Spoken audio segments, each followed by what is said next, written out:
Yes, probability का part 2 है ये। तो इसका क्विज सॉल्व करने के लिए आप skcomputercenter.com पे विजिट कर सकते हो। ठीक है, let's solve question number first. A and B are two events such that probability A is not equal to 0 and probability of B given A is equal to 1। Then in चार में से क्या option होगी? ये conditional probability है इतनी, तो conditional probability की जो वैल्यू है वो 1 दी हुई है। तो अगर मैं इसको खोल लूँ तो probability B intersection A upon probability A is equal to 1। तो आप इसको सोच के देखो कि अगर डिनोमिनेटर पार्ट 0 हो जाए तो इस साइड लेफ्ट साइड तो इन्फिनिटी हो जाएगी, तो ये 0 नहीं होना चाहिए, है ना। तो वही तो कंडीशन उन्होंने दी है कि नीचे वाला पार्ट 0 नहीं है। फाइन, तो probability B intersection A is equal to probability A। तो जिसका मतलब क्या है, जब भी कोई दो जनों की इंटरसेक्शन A एंड B की इंटरसेक्शन जिसके भी इक्वल होती है, जैसे A के इक्वल है, इंटरसेक्शन जिसके इक्वल होती है वो, ठीक है, वो सबसेट होता है B का। ठीक है, सोच के देखो कैसे। ठीक है, कंसिडर करते हैं B को, जैसे हम कंसिडर करते हैं कोई सेट B लाइक 1 2 3 4 5 6। ठीक है, अगर A उसका सबसेट है तो सपोज करो 2 4। फाइन, तो जब आप इनकी इंटरसेक्शन लेते हो, A इंटरसेक्शन B लेते हो जब आप इनकी, तो क्या आएगा? 2 4 ही आएगा। तो इंटरसेक्शन हो क्या गया? इंटरसेक्शन A के इक्वल हो गया। आई मीन टू से कि जब भी कोई दो जनों की इंटरसेक्शन सपोज करो B के इक्वल है, प्रोबेबिलिटी कंसिडर कर लो, है ना, तो इसका मतलब है ये जिसके इक्वल है वो दूसरे में कंटेन होगा, ऐसे याद रख लो। फाइन, ये तो मैंने प्रोबेबिलिटी B के इक्वल रखा ना, तो इसको इस क्वेश्चन के लिए ये नहीं है, इस क्वेश्चन के लिए आपका है ये पार्ट। ठीक है, क्या A के इक्वल है तो A जो है वो दूसरे में कंटेन होगा, सो A ऑप्शन रहेगी इसकी। ठीक है, question number 2, if A and B are any two events such that probability A plus probability B minus probability A and का मतलब होता है इंटरसेक्शन B। ठीक है, A intersection B, this is equal to probability A। तो there are 4 options. Probability B given A is equal to 1, probability of A given B is equal to 1, probability of B given A is equal to 0, probability of A given B is equal to 0। Numerator में अगर intersection आनी चाहिए, है ना, तो ये part को मैं एज सच रखती हूँ, है ना। वैसे इसका फॉर्मूला भी है लेकिन वो नहीं खोलूंगी, क्यों? क्योंकि 4 के 4 पार्ट्स में कंडीशनल प्रोबेबिलिटी बन रही है। फाइन, तो दैट्स वाई मैं इसको नहीं खोलूंगी। कंडीशनल प्रोबेबिलिटी में मुझे इंटरसेक्शन वाला पार्ट न्यूमरेटर में चाहिए होता है, तो दैट्स वाई इसको मैं ऐसे रखूंगी। तो probability A plus probability B, अगर आप इसे ध्यान से देखो तो ये कैंसिल हो रहा है। देखो, ये प्रोबेबिलिटी A कैंसिल हो रहा है। फाइन, तो यहाँ आपके पास बच गया प्रोबेबिलिटी B, ये जो है उस साइड जाएगा, यहाँ पे 0 है ना, खत्म होके ये 0 हो गया, तो ये प्रोबेबिलिटी A इंटरसेक्शन B, तो यहाँ पे आप क्या है 1 हो गया। तो probability A intersection B probability B इसके डिवाइड में जब आया तो ये जो चीज़ है ये क्या है, तो ये आपकी ऑप्शन रहेगी B। Fine, question number 3, if A and B are two events such that A is subset of B। ठीक है, इस चीज़ का मतलब क्या होता है कि A इंटरसेक्शन B जो है वो A के इक्वल है। ठीक है, तो जब इसकी प्रोबेबिलिटी लेते हैं ना, प्रोबेबिलिटी A इंटरसेक्शन B वो इज इक्वल टू होगी प्रोबेबिलिटी A के। तो यहाँ पे प्रोबेबिलिटी B जो है वो नॉट इक्वल टू 0 है। देन विच इज करेक्ट, कौन सा इसमें से करेक्ट है? जैसे अगर मैं A को पहले डिस्कस करूं तो आपको पता है कि ऊपर इन दोनों की इंटरसेक्शन आनी है। प्रोबेबिलिटी A इंटरसेक्शन B ऊपर आ गया, नीचे B है, प्रोबेबिलिटी B हो गया, this is equal to probability B upon में प्रोबेबिलिटी A। फाइन, तो यहाँ पे मैंने अभी कहा कि प्रोबेबिलिटी A इंटरसेक्शन B को A फिल करूंगी। फाइन, यहाँ पे अगर मैं प्रोबेबिलिटी A फिल करती हूँ तो प्रोबेबिलिटी A अपॉन में probability B is equal to probability B upon A, ऐसे तो हो ही नहीं सकता probability A upon B। Probability B upon probability A हो, ठीक है, तो ये ऑप्शन नहीं होगी।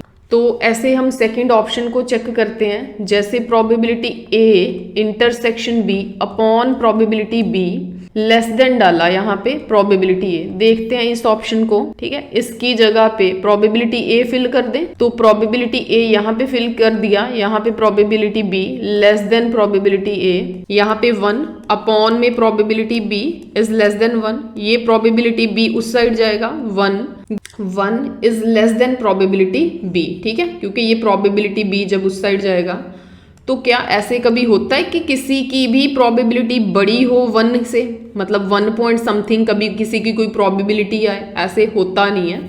तो मैं बी ऑप्शन के साथ भी नहीं जाऊंगी, सी को देखती हूँ। ऊपर आपको पता इंटरसेक्शन आएगी तो इंटरसेक्शन पे ए फिल कर दूंगी, प्रोबेबिलिटी ए, नीचे प्रोबेबिलिटी बी फिल कर दूंगी, ग्रेटर देन इक्वल टू, यहाँ पे प्रोबेबिलिटी ए है, ठीक है। अब कैंसिल करो इन दोनों को, कैंसिल किया तो यहाँ पे आ गया 1 upon probability B is greater than equal to 1 greater than equal to probability B, ठीक है। तो इसका क्या मतलब है, प्रोबेबिलिटी बी जो है वो लेस है, वो कम है, जहाँ इक्वल है 1 के। यस, ये चीज पॉसिबल है, 1 से लेस होती है प्रोबेबिलिटी, फाइन, ये हो सकती है। So C option is the right option. Question number 4, probability A is 3/5, B 1/3, find probability A और बी। और का मतलब यूनियन रहता होता है if A and B are mutually exclusive events. Mutually exclusive events होते हैं जिसमें प्रोबेबिलिटी ए इंटरसेक्शन बी 0 के इक्वल होता है, ठीक है। तो कहने का मतलब ये हुआ और की जगह पे यूनियन आया, प्रोबेबिलिटी ए यूनियन बी आपको फाइंड करना है। तो इसको जब आप खोलोगे probability A plus probability B minus probability A intersection B, ठीक है। तो यहाँ पे ए इंटरसेक्शन बी की जगह पे क्या आ गया, 0, फाइन, यहाँ पे क्या आ गया, 0। तो कहने का मतलब क्या हो गया, probability A plus probability B सिर्फ, है ना, तो इन दोनों को प्लस करना है। इसके डिवाइड में 5 है, इसके डिवाइड में 3 है, तो चलो करते हैं सॉल्व। 3/5 1/3 है, तो ये 9 + 5/15 14/15, ठीक है। तो यहाँ पे ये आंसर आ गया, fine. Probability A and B, ठीक है, प्रोबेबिलिटी ए एंड बी मतलब इंटरसेक्शन, तो इंटरसेक्शन फाइंड करते हैं हम। प्रोबेबिलिटी ए इंटरसेक्शन बी, जिसमें probability A into probability B रहेगा, तो प्रोबेबिलिटी ए जो है वो 3/5 है, प्रोबेबिलिटी बी जो है वो 1/3 है। मैंने ऐसे क्यों लिया, क्योंकि A and B are independent events हैं, फाइन। तो इंडिपेंडेंट इवेंट्स के लिए ये फॉर्मूला रहता है, तो ये 1/5 कंफर्म हो गया कि A option is right option. Question number 5, 2 events A and B will be independent. Independent का होता है probability A intersection B is equal to probability A into probability B. तो इंडिपेंडेंट का ये होता है, वो कहता है A and B are mutually exclusive. तो ए बी क्या म्यूचुअली एक्सक्लूसिव होते हैं? नहीं, म्यूचुअली एक्सक्लूसिव में तो उनकी इंटरसेक्शन 0 के इक्वल होती है, तो ये ऑप्शन नहीं रहेगी, ठीक है। इसको चेक करते हैं, यहाँ पे ना इन्होंने ये कॉम्प्लीमेंट डाल दिया। होता क्या है, अगर ए एंड बी इंडिपेंडेंट इवेंट्स है ना, तो उनका कॉम्प्लीमेंट भी इंडिपेंडेंट इवेंट होता है, ठीक है। अगर ये इंडिपेंडेंट इवेंट हैं तो इसको मैं खोल के देखूं, ये ऐसे हो गया, ठीक है। तो प्रोबेबिलिटी ए की जगह पे 1 माइनस प्रोबेबिलिटी ए डालूंगी, प्रोबेबिलिटी बी की जगह पे 1 माइनस प्रोबेबिलिटी बी डालूंगी। तो यस, ये तो बन गया है ना, ये बन गया, तो बी ऑप्शन रहेगी, fine. Question number 6, a chartered accountant applies for a job in 2 firms X and Y. He estimates that the probability of his being selected in firm X is 0.7 and being rejected at Y is this. Selection और rejection के बारे में बताया हुआ है, and the probability of at least one of his application being rejected is 0.6. Now the probability that he will be selected in at least one of the firm is. Main इसमें 2 firms हैं, एक X and Y। तो X के select होने की probability selection की बताइए, X की सिलेक्शन की, मतलब हम ऐसे कंसीडर कर लेते हैं जो सिलेक्शन वाले की प्रोबेबिलिटी है उसे XY, जो सिलेक्शन नहीं होने वाले की प्रोबेबिलिटी है वो X बार Y बार, ठीक है, कॉम्प्लीमेंट बोलते हैं जिसे। तो कहने का मतलब अब देखते हैं यहाँ पे X की प्रोबेबिलिटी क्या है, सिलेक्शन की, देख लें एक बार। Being selected in firm X, मतलब x के सिलेक्ट होने की probability 0.7 and being rejected at y is, तो y पे रिजेक्ट होने की, तो उस पे मुझे ऐसे लगाना चाहिए, y पे रिजेक्ट होना है ऐसे, वो 0.5 है, and the probability of at least one of his application being rejected as, अब क्या है, एटलीस्ट के लिए जब भी कहीं पे एटलीस्ट आए तो वहां पे यूनियन करनी होती है आपने, तो x की रिजेक्शन और y की रिजेक्शन की यूनियन करोगे, क्योंकि एटलीस्ट यहां पे लिखा है and the probability of at least one, यहां पे पता लग गया कि यूनियन आएगा, किसका आएगा, of his application being rejected, rejection का यूनियन आएगा, तो दोनों की मैंने रिजेक्शन ले ली, वो किसके इक्वल है, 0.6 के। तो डी मार्गन्स लॉ यहाँ पे लग रहा है, यूनियन है, हो क्या जाएगा यहाँ पे, इंटरसेक्शन, ठीक है, होल पे ये कॉम्प्लीमेंट, ठीक है, 0.6, ये डी मार्गन्स लॉ अप्लाई किया है मैंने। तो इसको नेक्स्ट आप कैसे लिखोगे वो देखो, अगर प्रोबेबिलिटी x की इतनी है तो x में ना सिलेक्शन होने की प्रोबेबिलिटी रहेगी 0.3, तो अगर y में ना सिलेक्ट होने की प्रोबेबिलिटी 0.5 है तो y में सिलेक्ट होने की प्रोबेबिलिटी भी 0.5 रहेगी। तो अगर मैं इस चीज को अब खोल के देखूं तो ये क्या बनेगी, 1 minus probability x intersection y, fine, जिसके ऊपर बार पड़ा होता है, अगर उसको 1 में से माइनस कर दिया जाए तो वो बार हट जाती है, कॉम्प्लीमेंट हट जाता है 0.6, तो यहाँ पे आ जाएगा प्रोबेबिलिटी x इंटरसेक्शन y जो है वो 0.4 आ जाएगा, fine. Now the probability that he will be selected, selection की इन एटलीस्ट, कहने का मतलब अब एटलीस्ट किस में पड़ा होना चाहिए, x यूनियन y में, मुझे ये चीज निकालनी है, fine.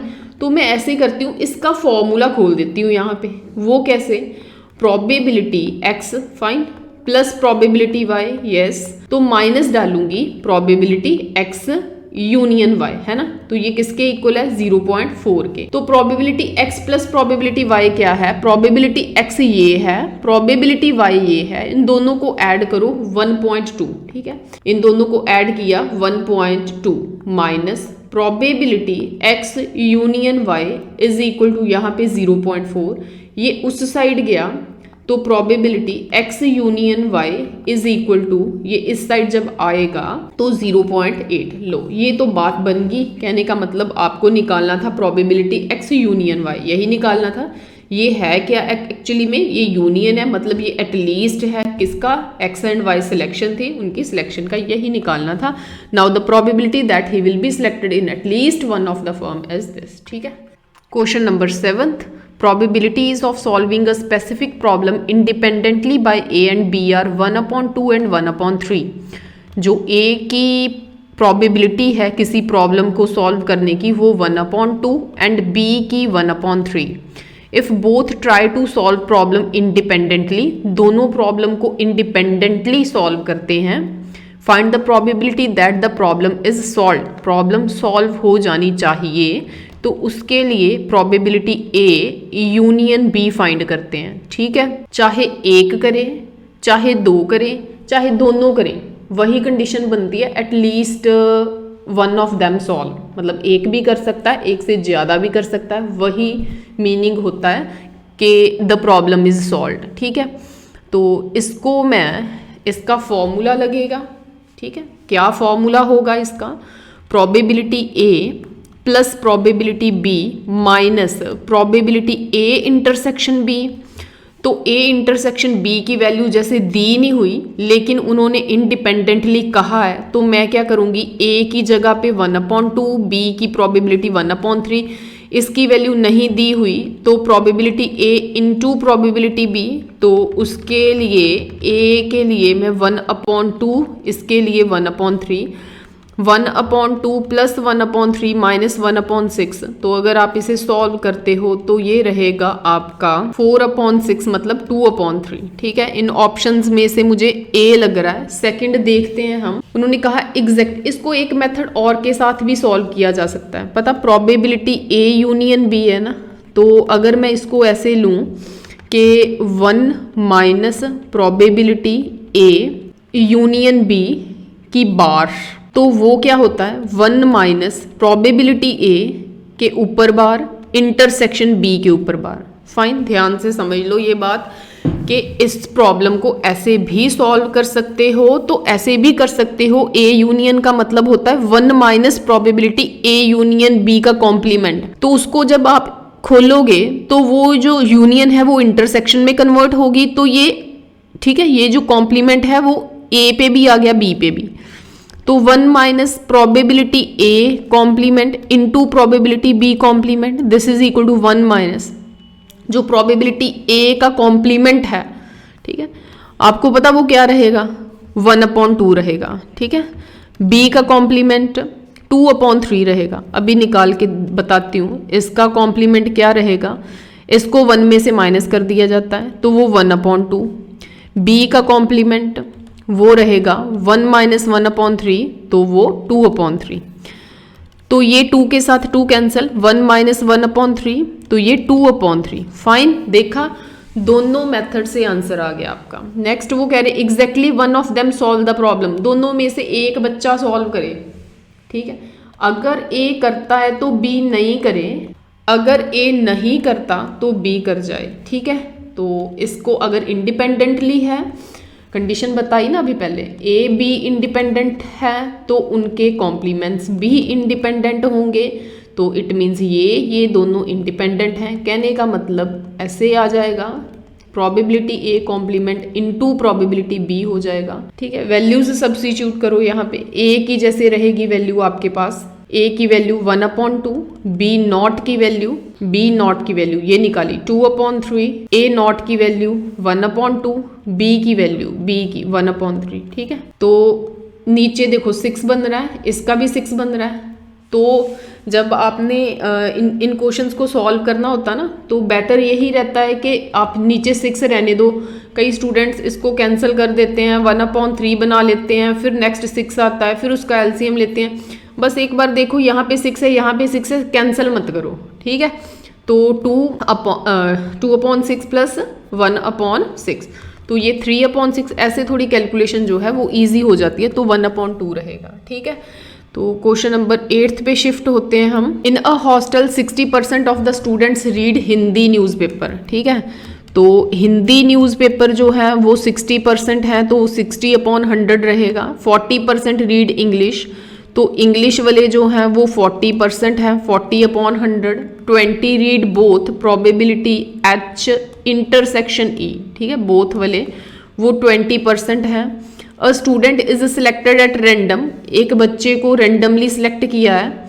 Find the probability that she read neither Hindi nor English newspaper. इसके लिए क्या होता है, जैसे मैंने आपको पहले बताया कि यहाँ पे ना और आ रहा है, तो और का मतलब यूनियन होता है। ठीक है, लेकिन और के साथ एन नॉर, वो क्या बन गया यूनियन इंटरसेक्शन।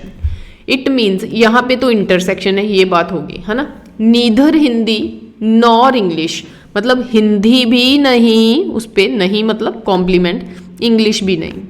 मतलब क्या है, प्रोबेबिलिटी एच इंटरसेक्शन यूनियन में कन्वर्ट हो गया ई, तो दोनों पे इंडिविजुअल कॉम्प्लीमेंट है तो यहाँ पे होल पे कॉम्प्लीमेंट हो जाएगा, which is equal to 1 minus probability H union E. ठीक है, तो क्योंकि नॉट है ना यहाँ पे तो 1 माइनस प्रोबेबिलिटी एच यूनियन ई आ जाएगा।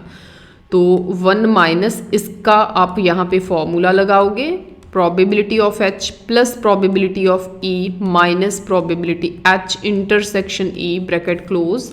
तो 1 minus probability H minus probability E plus probability H intersection E, तो 1 माइनस प्रोबेबिलिटी एच हो गया 60/100, प्रोबेबिलिटी ई जो है वो 40/100, प्रोबेबिलिटी एच इंटरसेक्शन ई जो है वो 20/100। ठीक है, यहाँ पे 100 है, 20/100। तो इसका एलसीएम लेते हैं, वो रहेगा यहाँ पे 100 है ना, 100 माइनस 60 माइनस 40 प्लस 20, तो डिवाइड में 100। ये दोनों 100 इस 100 के साथ कैंसिल, 20/100 1/5। तो ये आपका 1/5 ए ऑप्शन में मिल रहा है, ठीक है। तो बी ऑप्शन चेक करते हैं। If she reads Hindi newspaper find the probability that she reads English newspaper, ठीक है। अगर वो हिंदी पढ़ती है, ठीक है, if she reads Hindi newspaper, ये गिवन नहीं है। Find the probability that she reads English newspaper, जिसकी फाइंड करनी होती थी प्रोबेबिलिटी, उसको आप ए मानते थे, जो गिवन होती थी उसे बी मानते थे, ठीक है।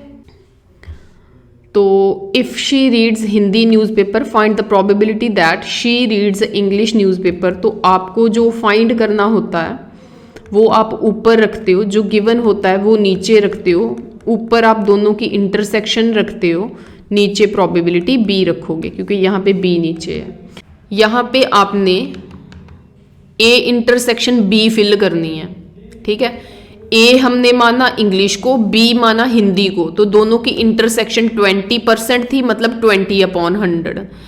प्रोबेबिलिटी बी जो है, ठीक है, बी है if she reads Hindi newspaper, तो बी हिंदी वाला है, तो हिंदी के यहाँ पे क्या है 60 वाली 60%, ठीक है। देखा कैसे लेना है, ध्यान से इसे दोबारा सुन लो अगर आपको नहीं समझ लगी तो ये हो गया आपका 1/3। सो बी ऑप्शन जो सेकेंड क्वेश्चन का जो आंसर है वो 1/3 रहेगा। Question third, if she reads English newspaper find the probability that she reads Hindi newspaper. अब क्या हो गया, इफ शी रीड्स इंग्लिश, ये गिवन है तो गिवन को हम बी मानते थे, ठीक है। फाइंड किसकी करनी है, हिंदी वाले की। Probability A intersection B upon probability क्या, गिवन क्या है बी, ठीक है।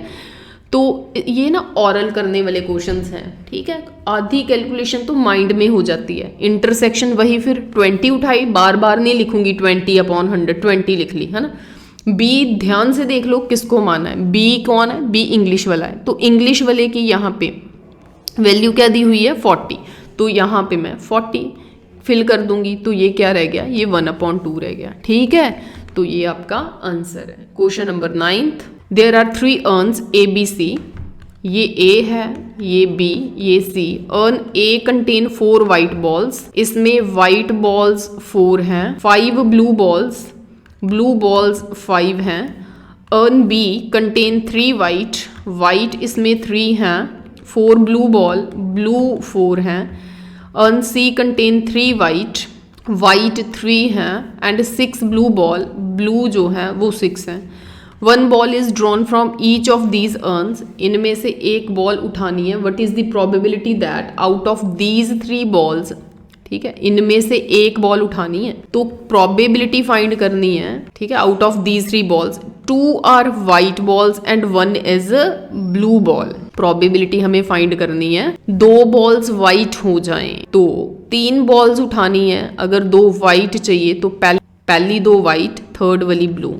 ऐसे भी तो हो सकता है कि ब्लू थर्ड ना हो, ब्लू जो है वो सेकंड वाली हो जाए, तो ऐसे भी तो हो सकता है कि जो ब्लू वाली है वो फर्स्ट हो जाए, वाइट जो है वो सेकंड थर्ड पे हो जाए, ठीक है। तो how I will write it, probability white, probability of white, probability of blue. तो I will write probability white, यहाँ पे ब्लू की, यहाँ पे वाइट की, यहाँ पे फिर ब्लू की, यहाँ पे वाइट की, यहाँ पे फिर वाइट की। तो जो वाइट की प्रोबेबिलिटी है, देखो 1 ball is drawn from each of these earns, ठीक है। ये पहले अर्न का है, ये सेकंड का, ये थर्ड का, ये पहले का, सेकंड का, थर्ड का, फर्स्ट का, सेकंड का, थर्ड का। तो अगर वाइट बॉल आपको पहले में से उठानी है, ठीक है, पहले में से वाइट बॉल उठानी है, तो वो 4/9 रहेगी, ठीक है। यहाँ पे 4/9। सेकंड आपको दोबारा इसी में से उठानी है, तो आप एक बॉल आपने ड्रॉ कर ली, एक बॉल आपने निकाल ली, तो अब आप 3/8 लिखोगे, ठीक है। तो जो बी है, तो जो सेकंड बॉल निकालनी है वो आपने बी अर्न में से निकालनी है, ठीक है। तो वहाँ पे वो 3/7 है। तो जो थर्ड वाली बॉल है, ये थर्ड बॉल है ना, प्रोबेबिलिटी ऑफ ब्लू बॉल, तो वो थर्ड वाले में से निकालनी है। तो ब्लू जो है वो 6 थी, तो 6/9, ठीक है। तो प्रोबेबिलिटी वाइट की, फिर किस में से देखनी है, वाइट फर्स्ट में से देखनी है, 4/9, ठीक है। ब्लू है, ब्लू सेकंड में से देखनी है, 4/7, वाइट थर्ड में से देखनी है, 3/9, ठीक है। प्लस फिर प्रोबेबिलिटी ऑफ ब्लू फर्स्ट में से 5/9, वाइट की 3/7, तो वाइट की 3/9, 3/9, ठीक है। ये हर एक की प्रोबेबिलिटी पहले अर्न में से 4/9 है वाइट की, दूसरे अर्न में से देखना है 3/9 है, थर्ड में से देखना है 6/9 है। अब सबके डिनोमिनेटर में देखो, यहाँ पे 9 है, यहाँ पे 7, 9, 9/7/9, 9/7/9, तो ये बन गया आपका 567, ठीक है। तो डिवाइड में 567, ऊपर बनेगा 72, प्लस यहाँ पे फिर डिवाइड में 567, 48, ठीक है। प्लस यहाँ पे फिर 567, तो 45 ऊपर। सबका डिनोमिनेटर सेम होने की वजह से ये आपका रहेगा 72 + 48 + 45, तो दिस विल बी 165/567। ये 3 के टेबल से कट हो रहा है, तो ये भी हो रहा है, ठीक है। 3 के टेबल से इसको कट करूंगी, ये 3 से जाएगा तो 8 3 ज़ा 24, 9 3 ज़ा 27, तो 55 ये रही ऑप्शन 189, ठीक है, C option. Question number 10th, A and B toss a coin alternatively till one of them gets ahead and wins the game. If A starts the game, find the probability of his winning at his third toss. वो alternatively कब तक toss करते हैं, जब तक वो win नहीं कर जाता तब गेम स्टॉप हो जाती है। फॉर एग्जाम्पल, पहले ए ने टॉस किया, ठीक है, क्योंकि यहाँ पे लिखा है if A starts the game, A ने स्टार्ट किया, ठीक है, हेड नहीं आया, मतलब वो फेल हो गया, तो फिर किसकी टर्न आएगी? अगर ए फेल हो गया तो ऐसे, ठीक है, फिर किसकी टर्न आई? बी की टर्न आई, ठीक है। अगर तो बी क्लियर हो गया तो ठीक ऐसे लिखोगे, अगर वो फेल हो गया हेड नहीं आया तो ऐसे लिखोगे, अगर वो फेल हो गया हेड नहीं आया तो ऐसे लिखोगे। फिर गेम फिर आगे प्रोसीड करेगी, फिर ए की टर्न आ गई, अगर तो वो विन कर गया तो यहाँ पे आके स्टॉप कर दोगे, अगर वो विन नहीं करा तो इसको आप फिर चलाओगे, फिर बी की टर्न आएगी। अगर तो बी विन कर गया तो यहाँ पे स्टॉप कर दोगे, अगर बी विन नहीं करा तो वहाँ पे आप बार डाल दोगे, ठीक है। तो ऐसे ही प्रोसेस इनफाइनाइटली टाइम तक चलता रहता है, जब तक उन दोनों में से किसी एक को हेड नहीं मिल जाता। जिसको हेड मिल जाएगा उसके ऊपर ये कॉम्प्लीमेंट मत डालना, ठीक है, तो वहां पे उसको स्टॉप कर देना, क्योंकि गेम वहां पे जो है टॉस वहां पे खत्म हो जाता है। तो नेक्स्ट कंडीशन पढ़ते हैं एक बार फिर। देखो उन्होंने कहा A and B toss a coin alternatively, ठीक है, ये बात समझ आ गई कि कैसे टॉस करते हैं। Till one of them gets ahead, कहाँ तक, कब तक टॉस करी जाते हैं वो? जब तक उनको किसी एक को हेड नहीं मिल जाता। And wins the game if A starts the game, अगर ए गेम को स्टार्ट करता है। Find the probability of his winning at his third toss, कहने का मतलब ए ने गेम स्टार्ट करी है थर्ड टॉस, मतलब अपनी थर्ड टर्न में, ए अपनी थर्ड टर्न में विन करता है, ठीक है। Find the probability of his winning at his third toss, कहने का मतलब ए ने पहले टॉस किया, वो हेड नहीं मिला उसे, फिर बी ने टॉस किया, उसे भी नहीं मिला, क्योंकि ए की सेकंड टर्न आएगी, ये ए की सेकंड टर्न है, तब भी उसे हेड नहीं मिला। फिर बी की टर्न आ गई, ठीक है, उसको भी हेड नहीं मिला। ये आ गई अब ए की थर्ड टाइम टॉस करने की बारी, तो कहने का मतलब यहाँ पे वो स्टॉप कर जाएगा, क्योंकि ए विन कर गया ना। अब इसके ऊपर बार नहीं डालेंगे, क्योंकि ए विन कर गया, इसको हेड मिल गया। तो इसकी प्रोबेबिलिटी क्या रहेगी? देखो कॉइन टॉस करना है, तो अगर तो वो विन कर, जहाँ विन करेगा, ठीक है, जहाँ विन नहीं करेगा, नॉट विन, फाइन। तो अगर विन करने की प्रोबेबिलिटी ए है, ए की, तो नॉट विन करने की ये है। सिमिलरली बी की विन करने की ये, नॉट विन करने की ये। ए विन करेगा 1/2, जहाँ नहीं करेगा 1/2, दो ही काम होने हैं, ठीक है, दो ही तो काम होने हैं। तो एक काम, दो काम होने हैं, तो टोटल 2 हो गया, उसमें से विन कर गया 1/2, नहीं विन किया तब भी 1/2, ठीक है। तो इसके लिए यहाँ पे ए के विन नहीं करने की 1/2, बी के विन नहीं करने की 1/2, बी की भी सेम कंडीशन रहेगी, ए के विन नहीं करने की 1/2, बी के नहीं करने की। अब ए यहाँ पे विन कर गया तो 1/2, फाइन, उसकी भी तो विन करने की भी तो 1/2 आनी, तो ये 1/2 कितनी बार आया, 5 बार, तो ये यहाँ पे 1/32। ठीक है, thanks for watching till the end, share it as maximum as you can. Thank you.